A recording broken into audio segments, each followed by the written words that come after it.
Bonsoir tout le monde. Je suis Caroline Martin-Prade, responsable de la communication à réseau Going France. Et ce soir, nous avons le plaisir d'accueillir pour une conférence David Caldas, qui enseigne à l'intérieur du réseau Going France, qui enseigne la théorie fondamentale d'anatomie et de physiologie humaine, c'est-à-dire le système nerveux, endocrinien, cardiovasculaire, etc., etc. Et vous pourrez trouver tous les renseignements en allant sur le site, bien sûr, réseaugoalingfrance.com.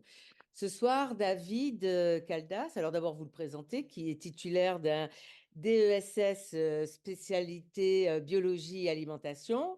David, vous avez pratiqué les arts martiaux. Est-ce que c'est ceci qui vous a amené pour faire une formation en énergétique chinoise? Toujours est-il que vous êtes praticien et formateur, et que ce soir, vous allez nous parler des myokines, quand le Qigong active les messagers du bien-être. Je vous laisse la parole et nous expliquer tout cela. Bonsoir tout le monde. Effectivement, euh, je suis responsable du module consacré à l'anatomie et la physiologie dans le cursus complet de Qigong Guilin.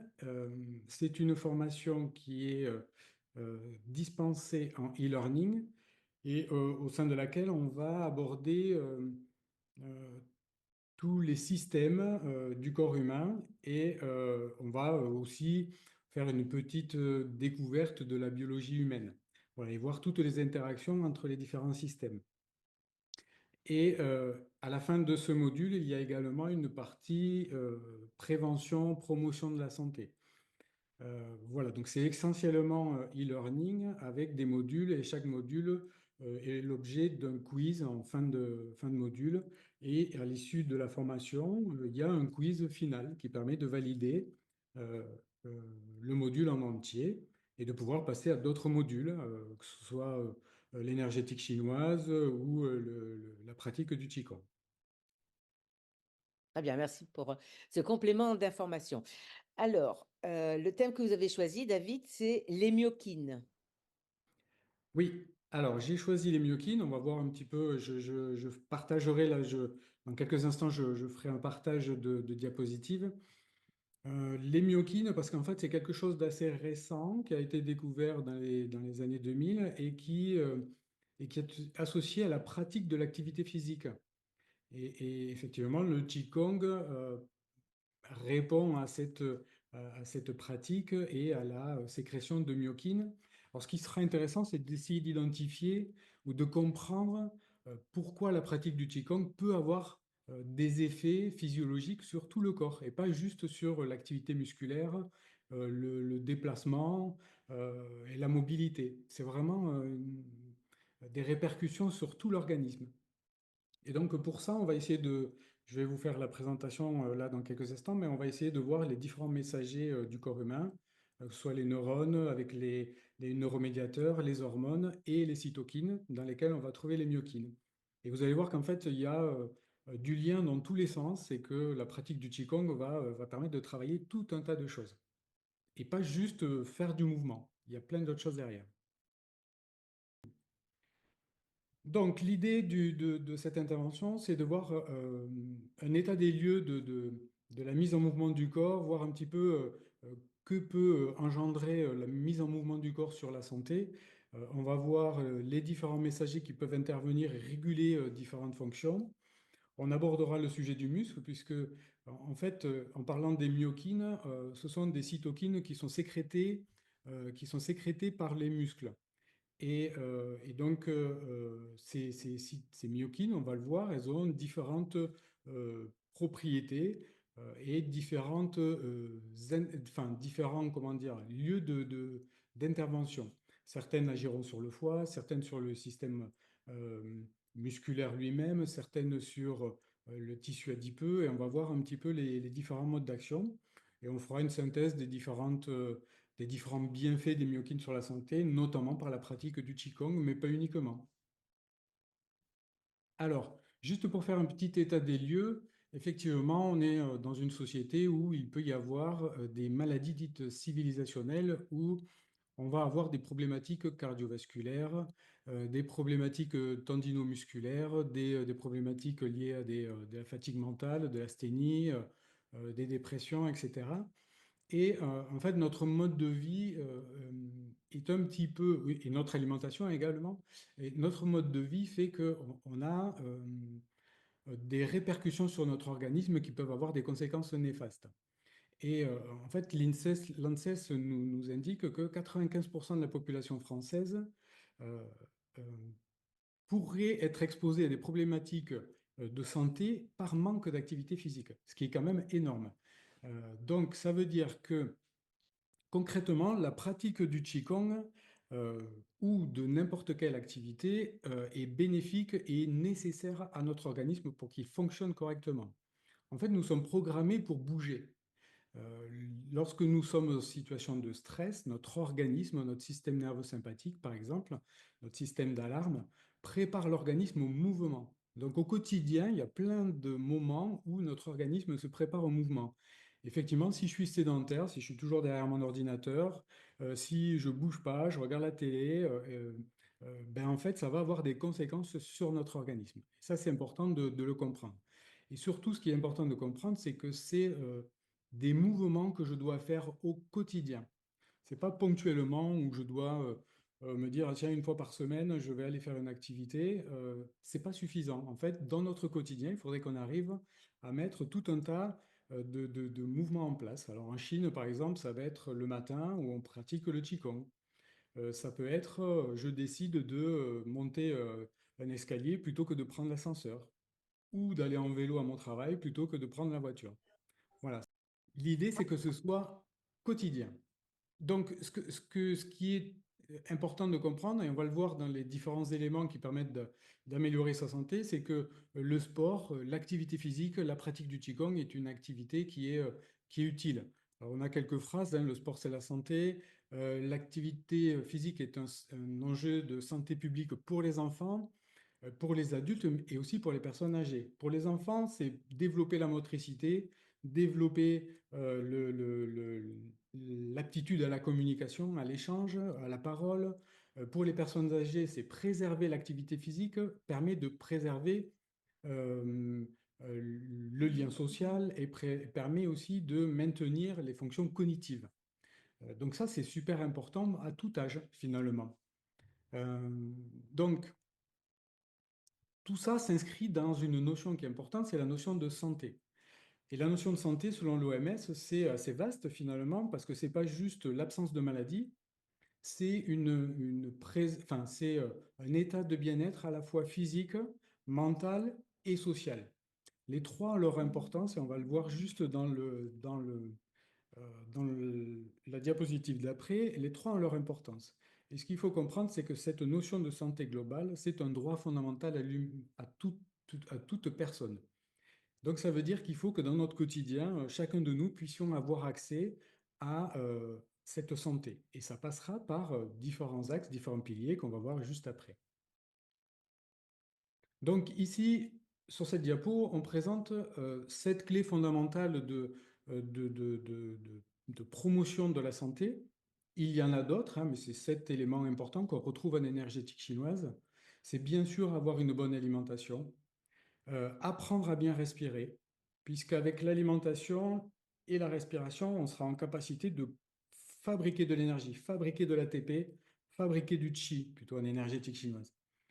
Autre détail, apprendre à réguler ses émotions et son esprit. Ça, c'est important parce que dans mon quotidien, je peux avoir beaucoup d'énergie, mais si je ne sais pas la canaliser ou la diriger correctement, ben, je vais peut-être la gaspiller et pas avoir suffisamment d'énergie pour pouvoir assurer la défense avec mon système immunitaire ou digérer correctement. Donc tout est une question d'équilibre. Ensuite, il faut que je mette en mouvement mon organisme parce que une nécessité pour aller chercher à manger, pour communiquer, pour faire participer au retour veineux, par exemple. Le fait de bouger facilite le retour veineux. Euh, on verra avec les myokines tout le détail, c'est pour ça que je ne rentre pas trop dans le détail du mouvement. Ensuite, on a entretenir la vie sociale et la vie affective. Ça, c'est une dimension aussi essentielle qu'on retrouve dans la définition de l'OMS. C'est être en capacité d'avoir autour de soi des gens avec qui on partage, la famille, des amis, des différents types de communautés qui vont nous permettre de nous aider, de nous soutenir, de nous confier. Et finalement, on se rend compte que cette vie sociale et affective, on la retrouve aussi dans la gestion des émotions. On la retrouve dans la notion d'alimentation, avec la notion de partage, de convivialité, le repas à la française qui est réputé dans le monde entier et qui participe justement à la santé. Et puis, on a les cycles biologiques, l'alternance entre le repos et l'activité. Vraiment la dimension yin-yang ou la dimension des cinq éléments. Respecter les cycles, c'est aussi comprendre que l'été, l'hiver, l'automne et le printemps, il y a des énergies différentes qui sont en place et que au niveau de la santé, au niveau de notre activité, ben, il y a des, des- des variations dans lesquelles il va falloir que je m'adapte. Et le dernier, là, qui est sur cette diapo, c'est harmoniser son lien à l'environnement. Si je suis en capacité de respecter l'environnement dans lequel j'évolue, je suis en capacité de me respecter moi-même et de faire attention. Prendre soin de soi, c'est prendre soin de la nature et inversement. Prendre soin de la nature, c'est éviter d'avoir une nature qui est polluée, qui est néfaste pour notre organisme. Tout ça, euh, permet de faire du lien et de mettre en place tout un tas d'éléments qui vont favoriser notre santé. La pratique du Qigong, elle est intéressante parce que, elle intervient dans plusieurs dimensions. Alors, elle n'intervient pas dans l'alimentation, elle intervient dans la fabrication de l'énergie, notamment avec la respiration.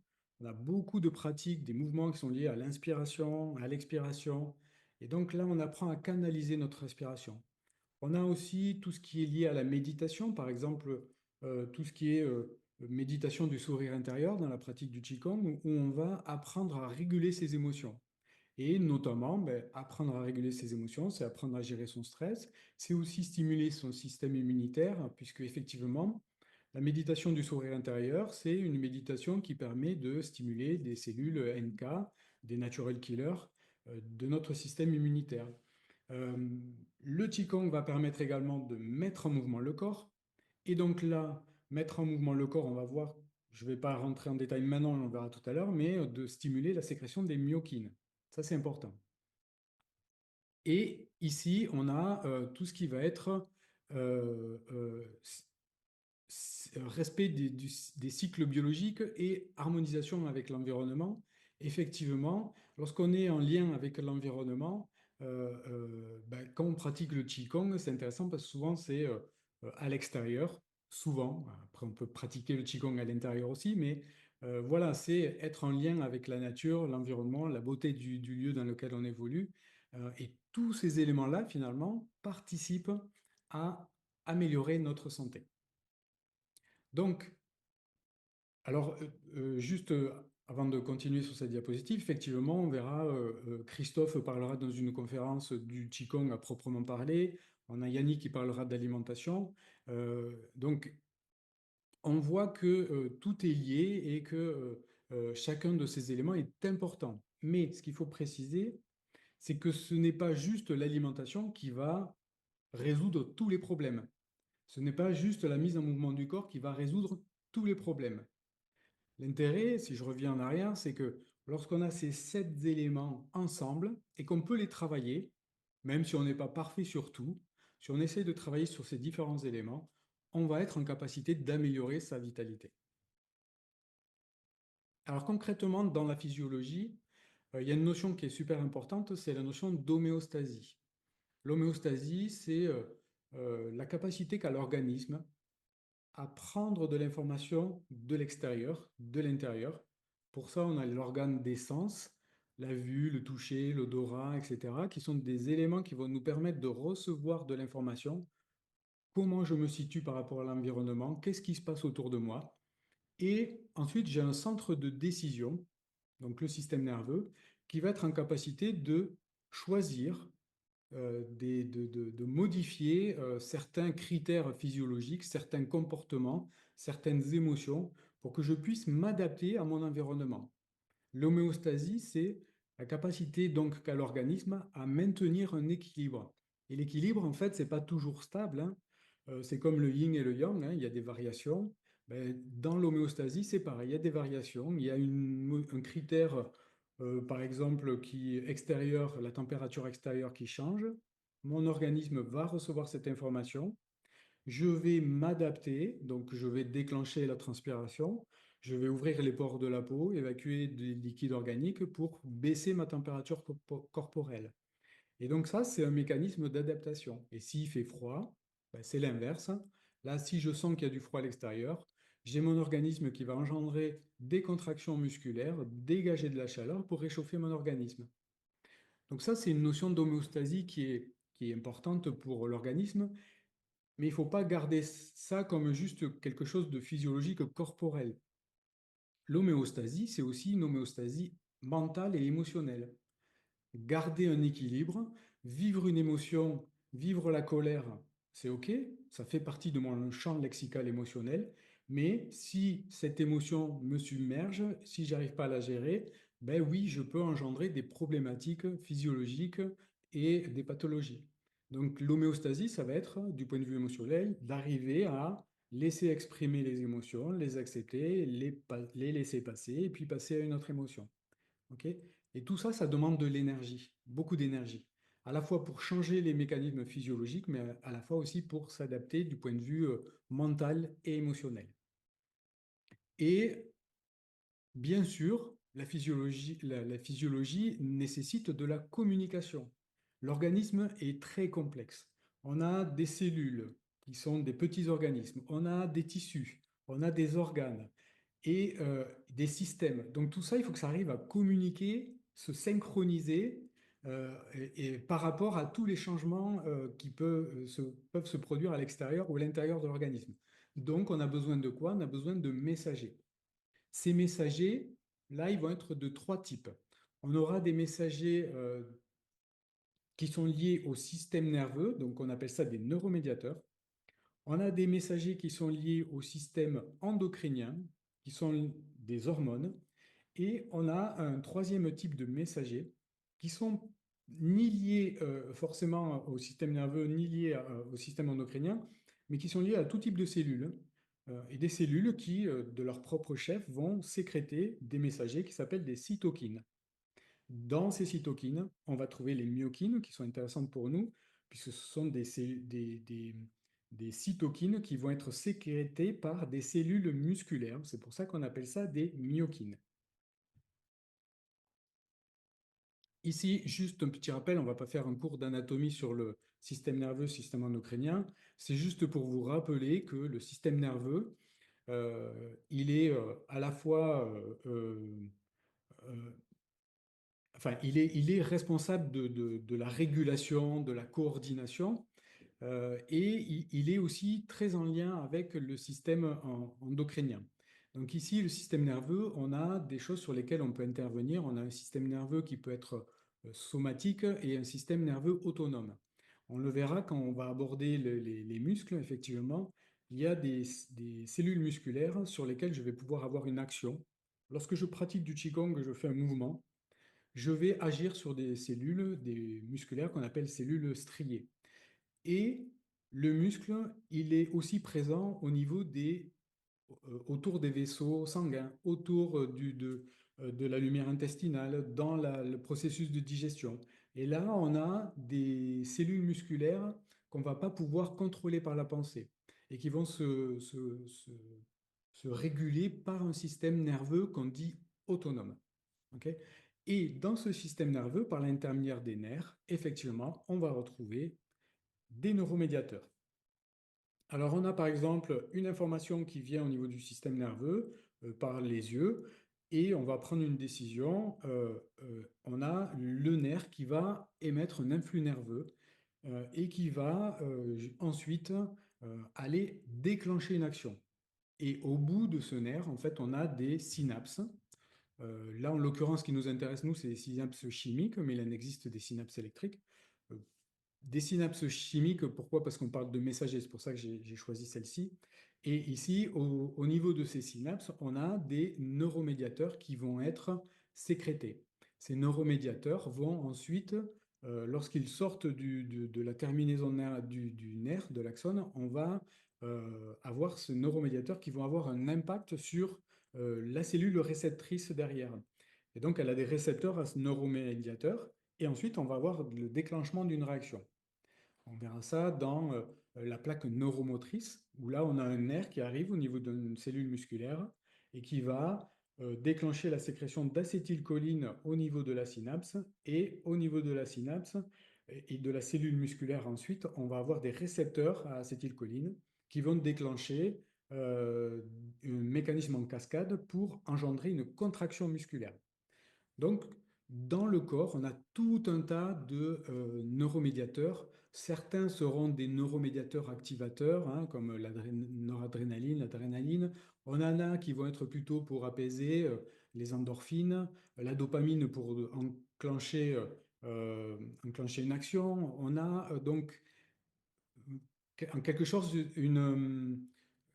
qui fait penser à une météo chimique, c'est ça que je cherchais, une météo interne liée aux neuromédiateurs. Certains neuromédiateurs vont donner des sensations de satisfaction, d'autres vont donner l'impulsion, d'autres vont être plutôt mobilisateurs en général du corps. Voilà, donc c'est intéressant d'avoir différents types de neuromédiateurs justement pour soit stimuler, soit réguler, soit calmer.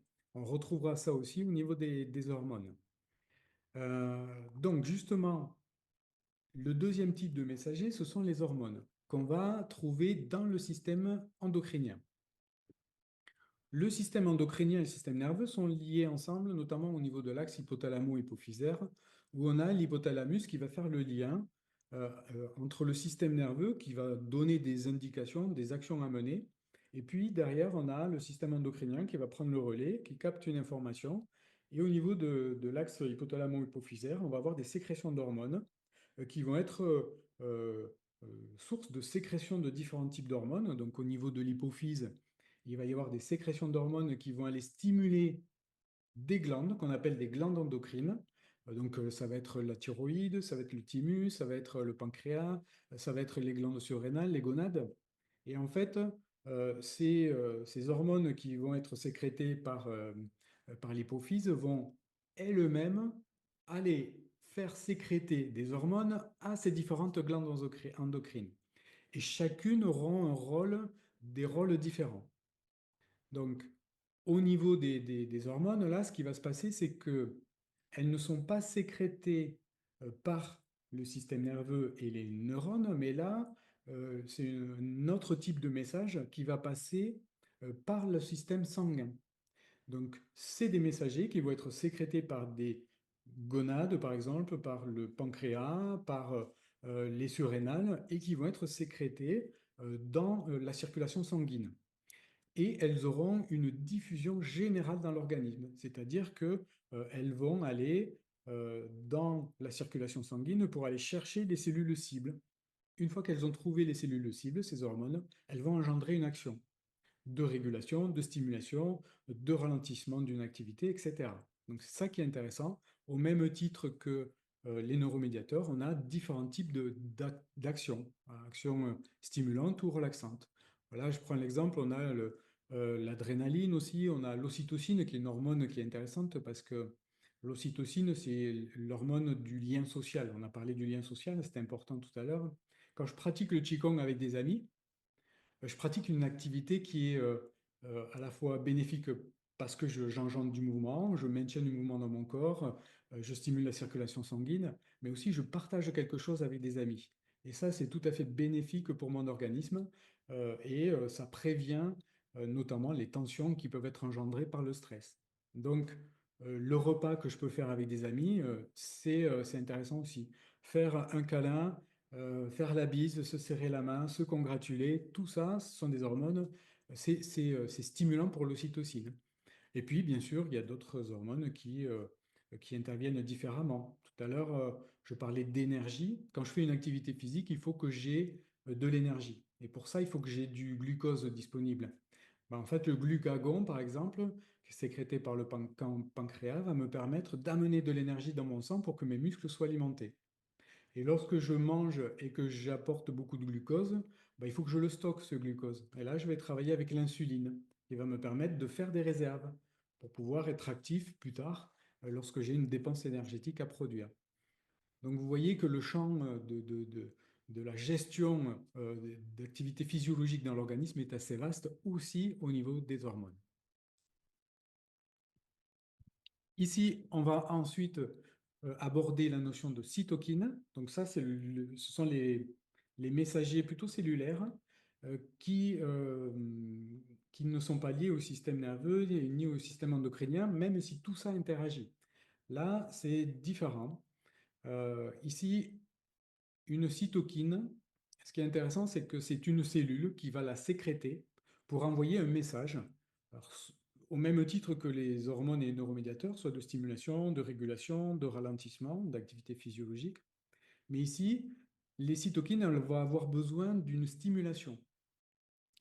À partir du moment où un paramètre de l'environnement local de cette cellule, mécanique ou thermique ou chimique de la cellule est modifié, ben, je peux avoir une stimulation qui va engendrer la sécrétion de cytokines.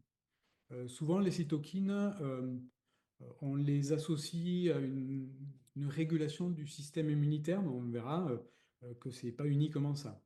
Les cytokines, elles sont sécrétées effectivement par des macrophages, par des lymphocytes. Elles sont aussi sécrétées par les cellules musculaires et des fibroblastes. Et donc nous, ce qui nous intéressera aujourd'hui, ça va être plutôt la sécrétion de cytokines dans les cellules musculaires qui sont les myokines. Voilà. Alors, ici, dans les cytokines, on a différents types de molécules qui vont avoir des actions différentes. Là, j'en ai pris quelques-unes.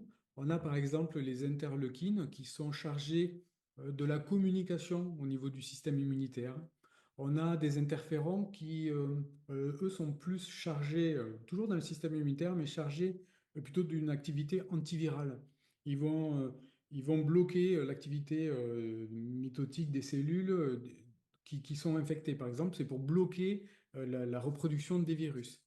C'est pour ça qu'on dit qu'elles ont une activité antivirale. On a des facteurs de croissance hématopoïétique. Ce qui est intéressant, c'est que ce sont des facteurs qui vont être sécrétés par des cellules qui vont avoir une action au niveau de la moelle osseuse. Cette moelle osseuse, elle est importante parce que dans cette moelle osseuse, on a des cellules souches et qui vont nous permettre de faire toute une gamme de cellules, produire une gamme de cellules. Alors, ça va être des globules rouges, mais ça va être des globules blancs, ça va être les lymphocytes, les cellules natural killer. Donc ça veut dire que si on arrive à produire des facteurs d'hématopoïèse, hein, ce qu'on va voir tout à l'heure avec les myokines, mais finalement, on arrive à stimuler aussi le fonctionnement d'un autre système immunitaire. Et ça, c'est super intéressant. Quand on parle de système immunitaire, je le précise là parce que euh, il y a un type de cytokine qui s'appelle les facteurs de nécrose tumorale. Ce qui est intéressant, c'est que dans le système immunitaire, il y a effectivement le fait de se protéger. Alors, l'organisme, il se protège par la peau, il se protège par les muqueuses que je sécrète au niveau de la peau, il se protège par des cellules du système immunitaire. Euh, il peut se protéger contre des envahisseurs de l'environnement externe. Donc, ça peut être un virus, une bactérie, etc. Donc, le système immunitaire, il est fait pour ça. Il peut y avoir comment dire, une immunité spécifique ou non spécifique. Et ce qui peut être intéressant de comprendre aussi, c'est que l'organisme, il a besoin de se défendre, pas uniquement contre ce qui vient de l'extérieur, mais à l'intérieur de soi. En fait, à l'intérieur de soi, on a un renouvellement des cellules qui se fait tout au long de la vie. Par exemple, un érythrocyte, ça dure 120 jours et puis il faut les renouveler. Mais ceux qui sont morts, ben, il faut les retraiter. On a des cellules épithéliales qui vont se diviser. Et puis certaines vont se diviser et de façon anormale. Donc ça veut dire que notre système immunitaire, il doit être en capacité d'identifier les cellules anormales. Et pour ça, on a des facteurs de nécrose tumorale qui vont induire l'apoptose cellulaires, notamment au niveau de cellules qui sont non conformes, on va dire, qui sont pas conformes à ce qui devrait être dans un fonctionnement normal. Donc c'est important de comprendre que le système immunitaire, c'est à la fois se protéger de l'extérieur et pouvoir aussi protéger notre propre organisme de nos erreurs de division cellulaire, par exemple.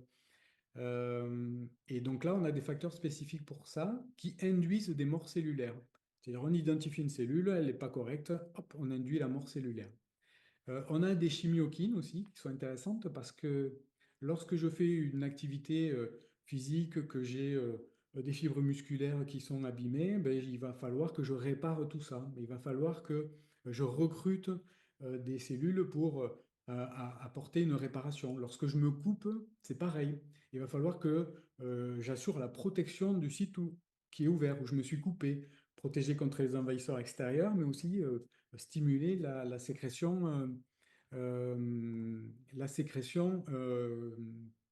la réparation du tissu. Ensuite, les cellules qui produisent des cytokines, ben, on a effectivement des cellules du système immunitaire, des macrophages, des cellules dendritiques, des lymphocytes, des cellules endothéliales qui tapissent des cellules qui tapissent les vaisseaux sanguins, et on a aussi des fibroblastes et des cellules musculaires. Donc, les différents types de cytokines qu'on a vus juste avant, en fait, ces cellules-là, toutes ces cellules vont être en capacité de produire une variété, un panel de cytokines. Ici, on a dit que les cellules sont en capacité de sécréter des cytokines à partir du moment où il y a une stimulation. Et comment je fais qu'est-ce qui va engendrer la sécrétion de cytokines? Ben, ça peut être ce que je disais tout à l'heure, la présence d'un virus, d'une bactérie, ça peut être un stress cellulaire, un tissu qui est abîmé, ça peut être l'activité physique qui va demander de la régulation générale, hein, à la fois respiratoire, à la fois en apport d'énergie, qui va créer aussi des dégâts au niveau des fibres musculaires. Donc, il y a aussi un stress oxydatif, hein, qui peut s'installer et qui va dégrader certaines formes de cellules. Donc, du coup, tous ces éléments-là sont susceptibles de produire des cytokines dans certaines cellules, donc celles qu'on a vues juste avant, et dont les cellules musculaires. Donc, ici, l'idée, c'est de comprendre que le muscle, et notamment dans la pratique du Qigong, il va être mobilisé. On a quand même 40% du poids du corps qui est du tissu musculaire. C'est quand même énorme. Quand on est en pleine croissance, on a le tissu musculaire qui se construit. Et quand quand on avance en âge, je ne donne pas d'âge, hein, mais quand on avance en âge, on a le tissu musculaire qui diminue. Et ce qu'il faut comprendre, c'est que euh, la quantité de tissu musculaire disponible dans l'organisme, la proportion de tissu musculaire, c'est quand même un des critères de santé. Et notamment dans le vieillissement, le fait de maintenir une activité et de maintenir le muscle dans l'organisme permet de ralentir le vieillissement. Et ce qui est important à comprendre avec le muscle, c'est que c'est pas juste le fait de se déplacer, le muscle. C'est pas juste ça, sa fonction. C'est que ça permet aussi de réchauffer l'organisme, qui nécessite une température de 37 degrés. Ça va être utile notamment dans la respiration par l'intermédiaire du travail du diaphragme. Donc le muscle va être important pour améliorer la respiration.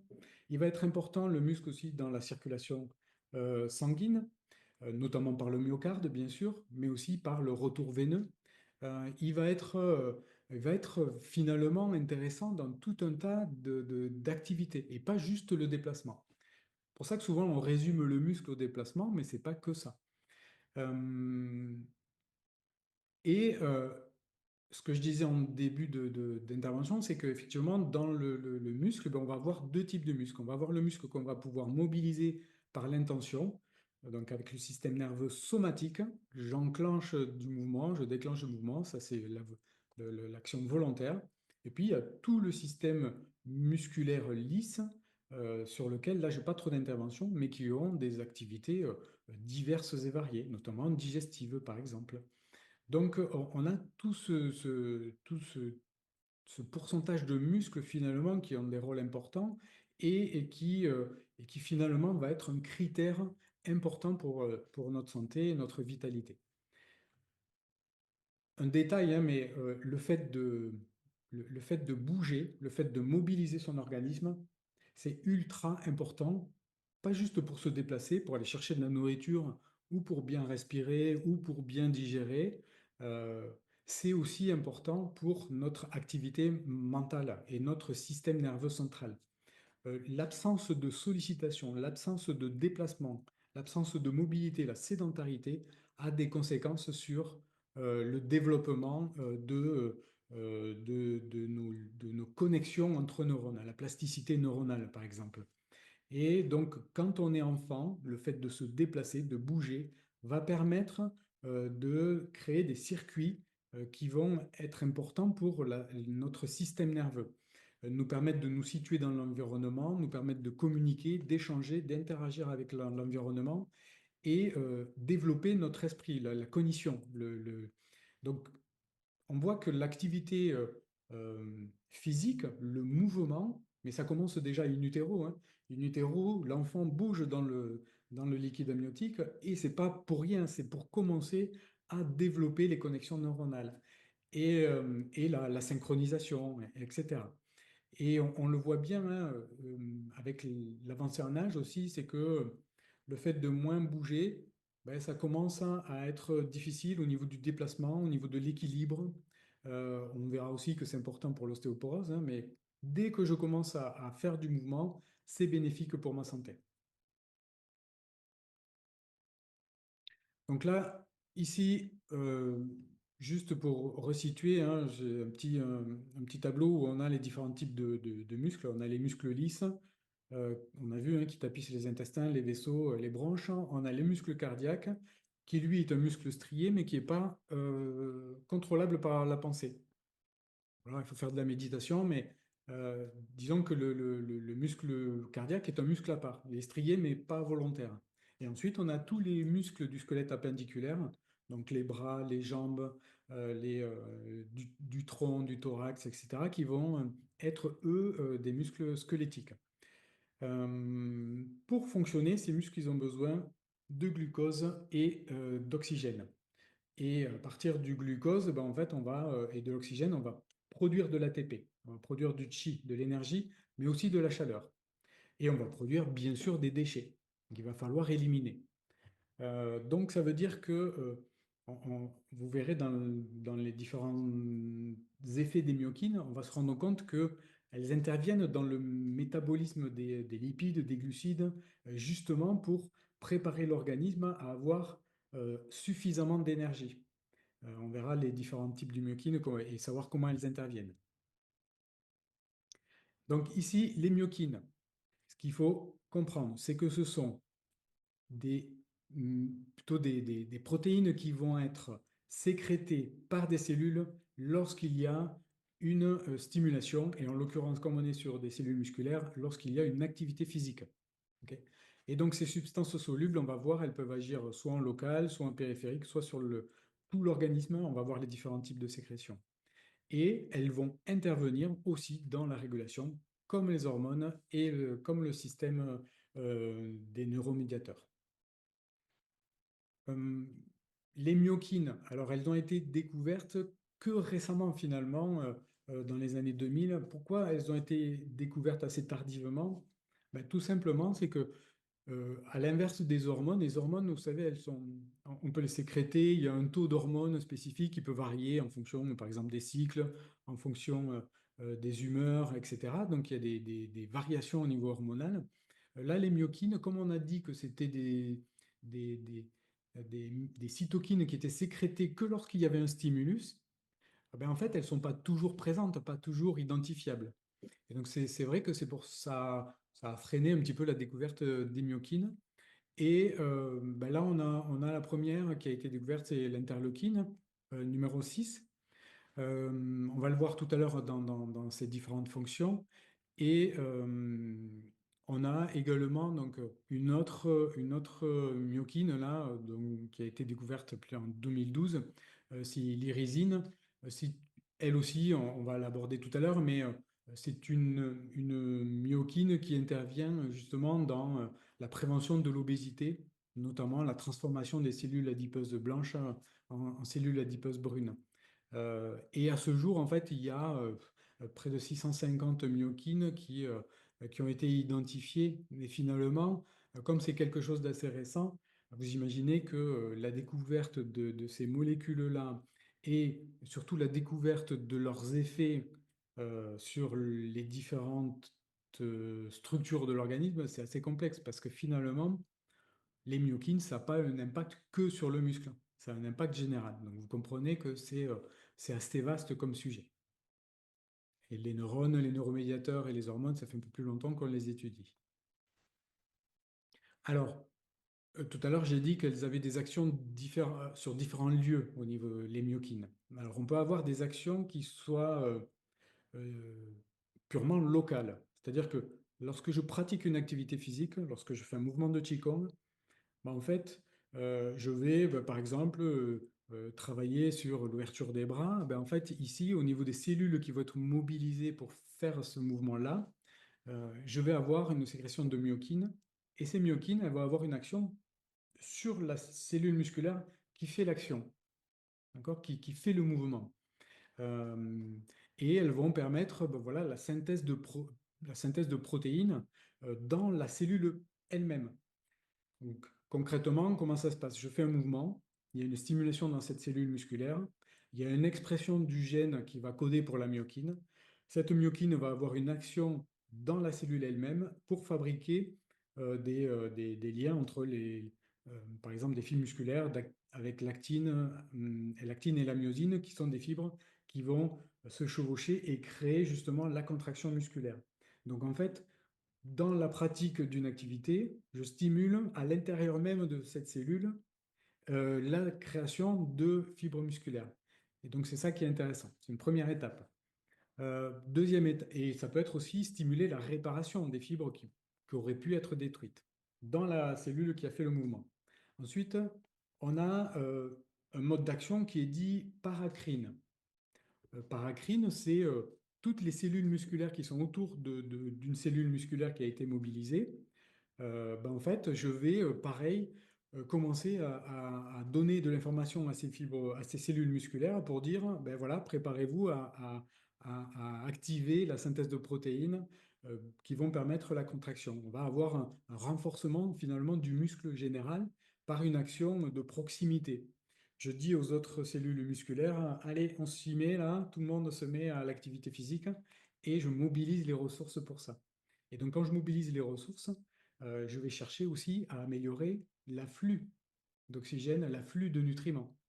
Donc, quand je fais une activité physique, ben, il y a une action qui est nécessaire, l'action angiogénèse, c'est-à-dire je vais développer l'alimentation, la vascularisation dans ce muscle-là pour pouvoir répondre à la sollicitation. Avec un entraînement, ben, je vais développer, avec ces myokines, finalement, une meilleure vascularisation du muscle, une meilleure tonicité du muscle, une meilleure endurance du muscle, parce que j'ai une pratique régulière. Et donc tout ça, ça se fait aussi par l'intermédiaire de ces messagers, qui sont des myokines, et qui ont une action paracrine. Et il y a un troisième mode d'action de ces myokines, c'est l'action endocrine. Endocrine, c'est comme les hormones, hein, c'est comme les glandes endocrines qui sécrètent des hormones. Sauf qu'ici, on n'est pas dans des glandes, on est dans des cellules. Donc ce ne sont pas des tissus spécialisés qui sécrètent des hormones. Là, c'est des cellules musculaires qui vont sécréter des hormones. Et quand on dit qu'elles vont avoir une action endocrine, ces myokines, c'est qu'elles vont passer par la circulation sanguine et qu'elles vont aller se propager, lymphatique, sanguine, elles vont se propager à l'organisme pour aller travailler sur des cellules réceptrices comme des cellules hépatiques, des cellules du rein, sur l'os également, sur les intestins. Et en fait, ces myokines-là vont avoir une action beaucoup plus vaste. Et donc ça, c'est intéressant parce que on se rend compte que c'est pas juste la myokine qui est associée à une stimulation du développement musculaire, mais plutôt à une stimulation de l'organisme en entier, de régulation, comme les neuromédiateurs et les hormones. Ici, je vous ai présenté, donc vous avez vu, il y en a 650. Donc là, c'est juste quelques-unes. C'est pour vous donner un peu l'idée de l'étendue de leurs actions, même si on a commencé à le voir. Là, on a vu, la première, c'était l'interleukine. Effectivement, l'interleukine qui va être sécrétée quand on a une mobilisation des fibres musculaires et qui va justement avoir une action anti-inflammatoire. Euh, Quelque chose de primordial dans les myokines, c'est qu'elles vont avoir aussi un rôle dans la régulation du métabolisme énergétique. L'organisme, quand il est en mouvement, il a besoin d'énergie, il a besoin de vitalité. Et donc pour ça, il faut que les circuits de fabrication de l'énergie soient facilités. Et donc, il faut que je sois en capacité de faire appel à mes réserves de glycogène hépatique et de mes réserves de glycogène dans les cellules musculaires. Mais il faut que je sois aussi capable d'aller chercher les triglycérides. Les tissus adipeux sont des formes de réserves. Et il faut que je sois capable de mobiliser ces réserves-là pour pouvoir avoir de l'énergie. Parce que quand j'ai plus de glycogène et de sucre, de glucose, bah, il faut quand même que je trouve de l'énergie quelque part. Et je vais la solliciter là-dedans dans les tissus adipeux, par exemple. Donc l'interleukine, elle est intéressante pour ça. Et quelque chose aussi qui est important, c'est qu'elle va augmenter la sensibilité à l'insuline. Donc elle va prévenir les risques de diabète. Donc, dans les myokines, on retrouve pas mal cette propriété-là, hein, de lipolyse et de sensibilité à l'insuline. Ici, on a l'irysine, justement, j'en ai parlé tout à l'heure, qui est une myokine intéressante pour lutter contre l'obésité et qui transforme les graisses blanches en graisses brunes. En fait, ça va permettre la thermogénèse, la consommation de ces réserves adipeuses, justement pour consommer de l'énergie et prévenir l'obésité, notamment. On a ensuite l'interleukine 15 qui favorise la croissance des cellules musculaires et leur réparation. Donc, comme pour tout, je vais avoir des interleukines qui vont favoriser la croissance et j'en ai d'autres qui vont inhiber la croissance. Et en fait, il y a tout un tas de mécanismes d'adaptation et en fonction de la situation, je vais avoir des myokines qui vont être sécrétés pour augmenter la fabrication de cellules musculaires et d'autres qui vont finalement inhiber la croissance de cellules musculaires. Et donc, par exemple, sur certaines formes de pathologie, donc là, on a la myostatine, elle inhibe la croissance des musculaires. Donc, effectivement, les deux vont se réguler. Et on a des pathologies, par exemple, des développements, des faiblesses de développement musculaire qui font que peut-être il y a une surexpression de la myostatine par rapport à l'interleukine 15. Ok. Donc, il y a dans la pratique de l'activité physique, il y a une régulation qui va se faire, mais il peut y avoir des pathologies qui font qu'il y a une faiblesse dans le développement de la fibre musculaire. Donc, il peut y avoir des traitements nouveaux par rapport à la régulation de ces éléments-là. Euh, L'interleukine 15, juste quelque chose d'important, c'est qu'elle permet la stimulation de la prolifération des cellules NK et des lymphocytes T. Les natural killers, j'en ai parlé tout à l'heure. Effectivement, c'est des cellules qui vont être importantes pour la destruction de cellules qui ne fonctionnent pas correctement et donc importante aussi dans le système immunitaire. Donc, vous voyez que là, en quelques interleukines, on en a qui vont intervenir sur les tissus adipeux, sur la mobilisation des réserves énergétiques au niveau du foie, par exemple, et également au niveau de la croissance ou de la régulation de la croissance des fibres musculaires, hein, et du système immunitaire. On a également, donc là, ça, c'en est une autre, Fibroblast Growth Factor 21, c'est une myokine qui va intervenir également dans le métabolisme des glucides et des graisses. Un petit peu comme tout à l'heure. Et il y en a plusieurs autres, hein, qui interviennent dans le même esprit, la myonectine et la dépine. Deux autres interleukines là, dont je voulais parler, c'est l'interleukine 8 et elle et la BDNF. L'interleukine 8, ce qui est intéressant, c'est qu'elle joue un rôle dans l'angiogénèse. je vous en ai parlé tout à l'heure, un muscle, pour qu'il il fonctionne correctement, il faut qu'il soit alimenté. Et quand je vais commencer à faire de l'activité physique régulière, ben, au final, je vais avoir une nécessité d'alimentation. Et l'angiogénèse, ben, ça va permettre d'alimenter les muscles en nutriments et en oxygène pour fabriquer de l'ATP justement dans les mitochondries des cellules musculaires. On a une autre myokine, la BDNF, c'est un élément qui est produit aussi par le cerveau, mais aussi par les cellules musculaires. Quelque chose d'intéressant, c'est qu'il joue un rôle dans la neurogénèse et la plasticité synaptique. Donc, effectivement, il va stimuler le système nerveux au niveau du cerveau. Il va favoriser la communication entre les cellules nerveuses et donc améliorer la fonction cognitive. Donc, on voit bien, si je pratique du Qigong régulièrement, j'ai quelque chose qui est produit dans mon cerveau, mais qui est aussi produit par les muscles et qui va compléter ma production de BDNF cérébrale et du coup qui va améliorer le fonctionnement cognitif. Ok. On a vu qu'il y avait effectivement par la pratique du mouvement une stimulation des connexions entre les axones, connexions entre les neurones dans le système nerveux au niveau de l'encéphale. Mais là, c'est des produits qui vont stimuler par ailleurs le fonctionnement cognitif. Donc ça, c'est intéressant à savoir dans la pratique du Qigong ou de n'importe quelle activité physique.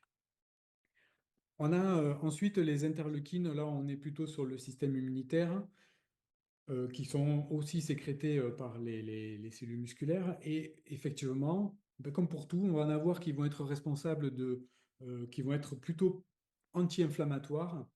On en a qui vont être pro-inflammatoires et on en a qui vont être plutôt dans l'ordre de la régulation. Et en fait, c'est le principe de l'homéostasie dont on a parlé tout à l'heure, hein. Le système immunitaire, effectivement, il peut être problématique dans le sens où s'il est surstimulé, si on n'arrive pas à réguler ces myokines pro-inflammatoires, ben en fait, il y a une inflammation générale et chronique. Donc, c'est vrai que, et si on n'arrive pas à stimuler le système immunitaire, ben on peut avoir une immunodéficience. On a des myokines qui sont liées à l'immunosuppression. Et donc, ça veut dire que là, la pratique de l'activité physique liée aussi à un bon état d'esprit, à une bonne alimentation, en fait, on a une discipline qui s'appelle la psycho-neuro-immuno-endocrinologie, ce qui explique comment fonctionne le corps. En gros, dans la psycho, on a l'état d'esprit qui va intervenir dans la santé de notre système immunitaire, dans de nombreuses fonctions. On a les neurones avec les neurotransmetteurs. On a l'immunité qui dépend de ce lien entre le système nerveux, le système endocrinien et l'état d'esprit. Tout ça, tout est mélangé en fait. Et le plus important, c'est d'arriver à mettre tout en place pour que l'organisme arrive à réguler spontanément. Bien sûr que si je suis exposé à des éléments extérieurs pro-inflammatoires, ben, peut-être que je vais perturber mon organisme. Mais normalement, si il a des capacités suffisantes, il est en capacité de réguler spontanément. Et quelquefois, ben, il y a le système qui se dérègle et on a des inflammations qui s'installent durablement. Voilà. Donc, il y a tout un tas de facteurs qui peuvent perturber tous ces éléments qui communiquent hein, donc avec les neuromédiateurs, les hormones et, les myokines, notamment, et plus largement les cytokines.